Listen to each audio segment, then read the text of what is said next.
हमीरपुर नामी गांव में लाली, चंदा और गुड़िया नाम की तीन बहुत ही अच्छी दोस्तें रहती थी। गुड़िया एक गरीब माँ बाप की बेटी थी। गुड़िया के पास पैसे तो कम ही होते थे, लेकिन उसका दिल बहुत ही बड़ा था। वो अपने दोस्तों की मदद करने में कभी पीछे नहीं रहती थी। एक दिन टीचर क्लास में अपना होमवर्क ना लाने वालों की खूब पिटाई कर रही थी। इस बात से लाली को बहुत डर लग रहा था। वो डर के मारे कपकपा रही थी। गुड़िया से अपनी दोस्त लाली की ये हालत देखी नहीं गई। उसने अपना होमवर्क लाली को दे दिया। तभी वहां टीचर आ गई। गुड़िया, अपना होमवर्क दिखाओ। टीचर, मैं अपना होमवर्क लाना भूल गई। चलो फिर मार खाने के लिए तैयार हो जाओ। उसके बाद गुड़िया लाली के हिस्से की मार खुद ही खा लेती है। ऐसे ही कुछ दिन गुजर जाते हैं। गुड़िया का जन्मदिन आता है। गुड़िया गरीब थी। उसके पास अच्छे कपड़े पहनने को नहीं थे। लाली और चंदा ने अपनी दोस्त के लिए एक सुंदर लहंगा खरीदने का सोचा। चंदा, तुमने बिल्कुल ठीक सोचा। गुड़िया बहुत खुश होगी। फिर लाली और चंदा अपने जमा किए हुए पैसे लेकर बाजार पहुंच गई। उनके पास इतने ज्यादा पैसे नहीं थे, इसलिए वो बड़ी दुकान से लहंगा नहीं खरीद सकी। उन दोनों ने काफी दुकानों पर पता किया, लेकिन हर किसी के पास लहंगा बहुत ही महंगा था। चंदा, अब हम क्या करें? मुझे तो लगता है हम अच्छा लहंगा गुड़िया को गिफ्ट नहीं कर सकेंगे। लाली इतना बोल ही रही थी कि तभी उसकी नजर एक दुकान पर पड़ती है, जिसके ऊपर जादुई क्लॉथ शॉप लिखा होता है। वो देखो, चलो उस दुकान में पता करते हैं। उन दोनों को उस दुकान में बहुत ही सुंदर लहंगा मिला। उन दोनों ने दुकान वाले से बात करके खुशी से उसे खरीद लिया और वो एक जादुई लहंगा था। लेकिन इस बात की खबर ना चंदा को थी और ना ही लाली को, क्योंकि उन दोनों ने दुकान वाले की बात पर इतना गौर ही नहीं किया था।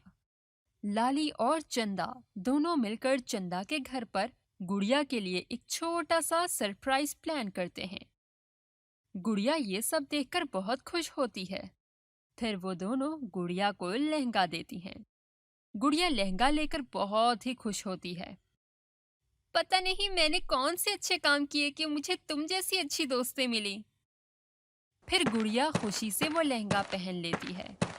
पार्टी खत्म होने पर जब गुड़िया अपने घर पहुंचती है तो उसकी माँ बोलती है, अरे तुम इतना सुंदर लहंगा कहाँ से लेकर आ गई हो?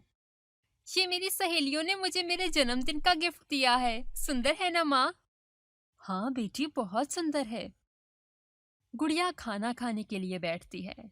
वो खाने को देखती है और बोलती है, आज तो कुछ मजेदार खाने को दिल कर रहा है।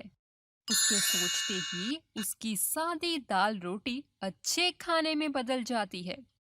वो ये सब देखकर बहुत हैरान हो जाती है और खुश भी। वो खुशी खुशी सारा खाना खा जाती है। उसके बाद जब वो सोने के लिए अपने बिस्तर पर लेटती है, उसका बिस्तर भी एक खूबसूरत बेड में तब्दील हो जाता है। अरे ये क्या हो रहा है? पहले वो खाना और अब ये बिस्तर। मुझे लगता है ये कोई जादुई लहंगा है।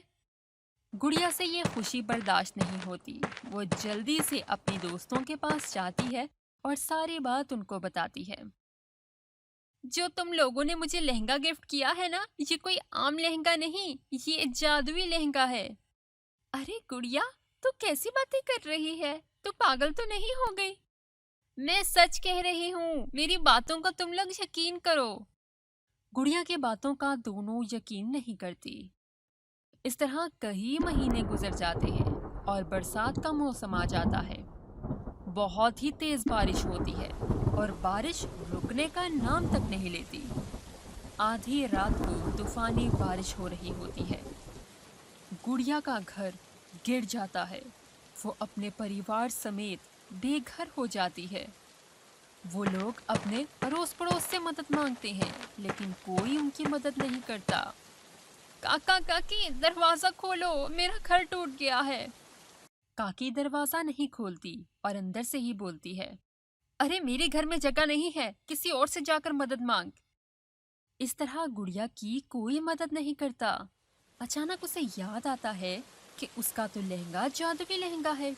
वो भागकर घर जाती है और लहंगे से बोलती है, ए जादुई लहंगा, मेरी आखिरी उम्मीद तुम ही हो।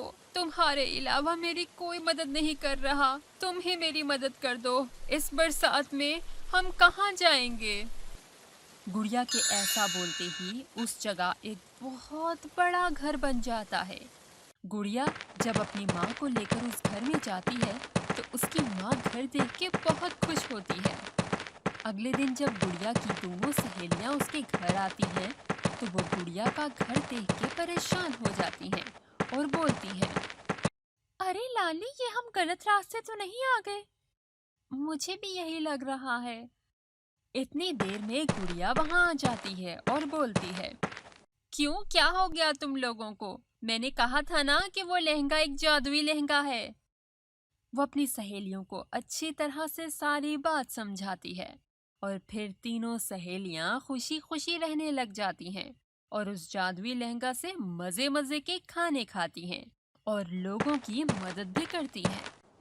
हेलो दोस्तों, आपको हमारी ये कहानी कैसी लगी? हमें कमेंट करके जरूर बताएं। शुक्रिया।